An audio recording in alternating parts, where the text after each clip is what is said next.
Hello friends, welcome to my channel. आज हम बात करने वाले हैं एमके वेंचर कैपिटल लिमिटेड के बारे में। ये स्टॉक में से मैं प्रॉफिट लेके निकल चुका हूँ, जल्दी काफ़ी निकल चुका हूँ, क्योंकि ऑलरेडी देखो ये स्टॉक के बारे में मैंने स्टॉक खरीदा कब का था उसके बारे में वीडियो तो बनाया नहीं, स्टॉक टॉक का वीडियो बनाया हुआ नहीं है, क्योंकि ऑलरेडी देखो मैंने काफ़ी ज़्यादा स्टॉक अलग अलग कंपनीज़ के लेके रखे हैं जल्दी शॉर्ट टर्म प्रॉफिट करने के लिए। तो इसलिए उनमें से ये एमके वेंचर भी मैंने लिया था, और उसका अपडेट देखो मैंने टेलीग्राम पे पहले ही दे दिया था कि कौन से दिन पे मैंने ये ख़रीदा हुआ है।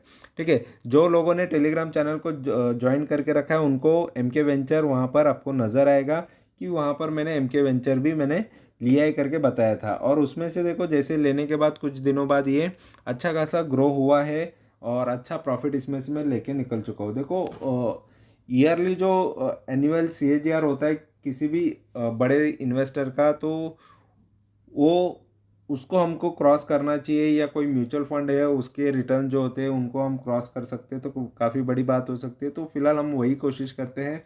तो फिलहाल देख सकते हैं कि अगर ये स्टॉक ने कितने रिटर्न्स दिए हैं वो भी मैं आपको दिखाऊंगा, और साथ में कंपनी देखो कंपनी का हिस्ट्री कैसे रही है। तो ये आईकैप सिक्योरिटीज़ करके इसका नाम पहले था, ठीक है, लेकिन उससे पहले भी ये कंपनी अलग ही कोई बिजनेस करती थी, जैसे ये कंकणी टेक्सटाइल इंडस्ट्रीज नाम से काम करती थी। और उसके बाद यहाँ पर हिंदुस्तान सैनफोरिस लिमिटेड नाम से भी था ये, फिर बाद में आईकैप सिक्योरिटीज़ एंड इन्वेस्टमेंट लिमिटेड बन गई, फिर उसके बाद ये एमके वेंचर बन गई है। ठीक है, एमके वेंचर कैपिटल। तो अभी ये पूरी कैपिटल वेंचर या नॉन बैंकिंग फाइनेंशियल में ये कंपनी आ चुकी है, यहाँ पर देख सकते हो। और ये रजिस्टर है आरबीआई के अंदर। और डिपॉजिट जो नॉन बैंकिंग जो होती है वो डिपॉजिट टेकिंग होती है, और नॉन डिपॉजिट टेकिंग होती है, यानी वो डिपॉजिट लेती नहीं है। यहाँ पर ये सारी चीज़ें देख सकते हो।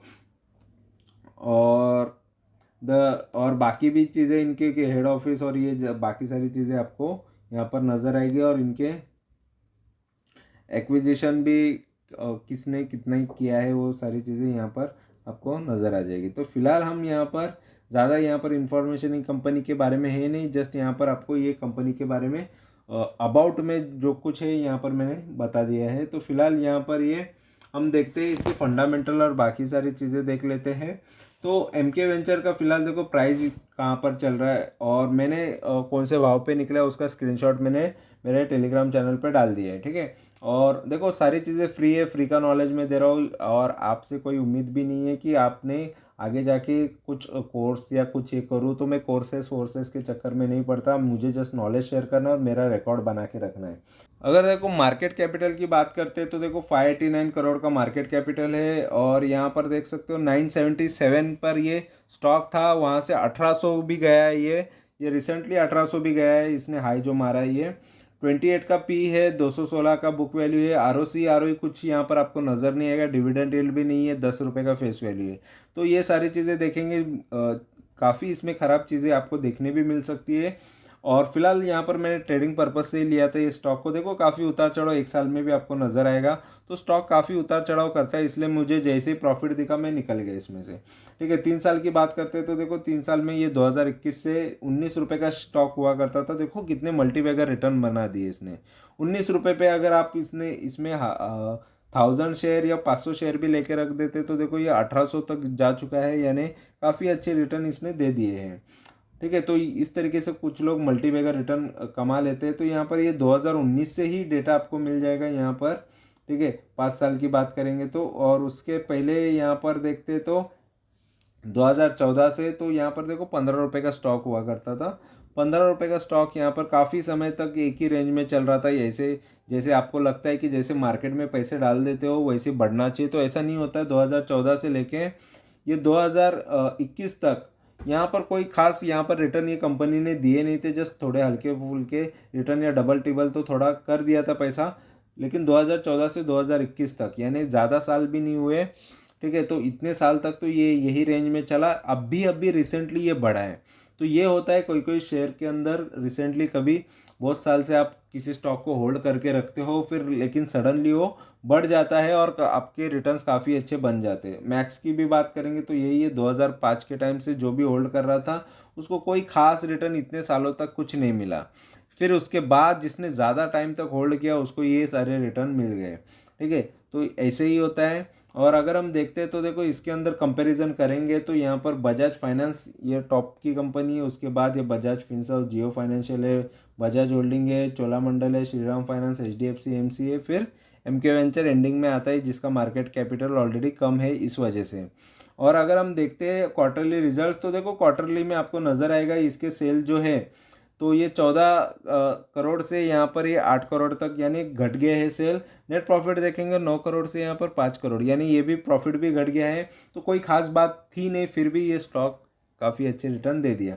और प्रॉफिट एंड लॉस की बात करेंगे तो देखो यहाँ पर आपको नज़र आएगा इसके सेल जो है 27 करोड़ के सेल यहाँ पर 2023 में बता रहा है। बाकी इसके प्रीवियस कोई भी चीज़ें आपको नहीं नज़र आएगी।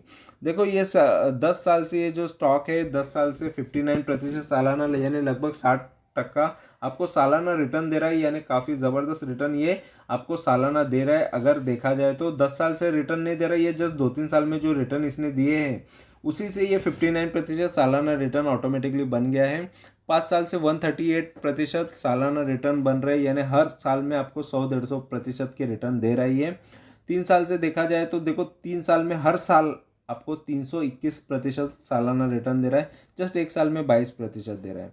ठीक है, तो ये है काफ़ी मल्टीबैगर रिटर्न इसने दिए। जिन लोगों को लगता है कि कोई ऐसे स्टॉक लो 1000 रुपये के डाल दो, 10,000 के डाल दो और हाँ भूल जाओ, तो ऐसे स्टॉक कभी कभी इस तरीके के ज़बरदस्त रिटर्न दे देते हैं, फिर उसकी वैल्यू काफ़ी ज़्यादा बन जाती है। और अगर बैलेंस शीट की बात करते हैं तो देखो बैलेंस शीट में आपको थोड़ा ही यहाँ पर नज़र आया 2023 का, तो रिजर्व यहाँ पर है कंपनी का लगभग 79 करोड़ का और बोरोविंग है 54 करोड़। तो बोरोविंग काफ़ी कम है इसके रिजर्व से, तो ये भी चीज़ हमको अच्छी नज़र आ रही है। ठीक है, और शेयर होल्डिंग पैटर्न देखते हैं तो यहाँ पर शेयर होल्डिंग में आपको नज़र आएगा, शेयर होल्डिंग देखो कंपनी की लगभग 74% की प्रमोटर की होल्डिंग है। और उसके बाद यहाँ पर 4% फॉरेन के इन्वेस्टर का भी यहाँ पर इन्वेस्टमेंट है, होल्डिंग है। और यहाँ पर पब्लिक ने भी अच्छा खासा होल्डिंग रखा है। तो यहाँ पर एफआईज इसमें इन्वॉल्व हुए हैं, शायद एफआईज भी किसी भी शेयर को बढ़ा सकते हैं, अगर उनकी एंट्री होने की वजह से भी ये स्टॉक बढ़ भी सकते हैं। ठीक है, तो फिलहाल यहाँ पर देखो कंपनी में कुछ चीज़ें अच्छी है भी नहीं और आरओई आरओसी यहाँ पर इतने खास नज़र नहीं आ रहे, फिर भी कंपनी ने काफ़ी अच्छे रिटर्न दिए हैं।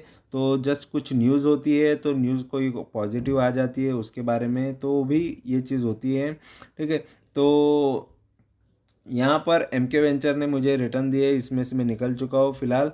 और आगे जो भी स्टॉक है जो मेरे टेलीग्राम चैनल पे वो आपको नज़र आएंगे जब भी ज्वाइन करोगे तो। और बाकी जो भी मैं ले रहा हूँ कोई बेच रहा हूँ तो वो भी अपडेट मैं मेरे टेलीग्राम चैनल पे देता हूँ। तो देखो जिन लोगों ने ये चीज़ मिस की उनको पता नहीं चला कि मैंने कौन सा स्टॉक लिए, क्या हुआ, उसके बाद कितने रिटर्न्स, तो रिटर्न्स मिलते हैं और मैंने रिकॉर्ड्स बनाए हुए हैं कि जितने भी स्टॉक में एंट्री किया है उसमें से रिटर्न लेके ही मैं निकला हूँ। तो ये वीडियो अच्छा लगा, इन्फॉर्मेशन अच्छी लगी है तो ज़रूर चैनल को सब्सक्राइब करो, लाइक करो, कमेंट करो, दोस्तों के साथ शेयर करो। Thank you very much for watching video. Thank you, bye bye.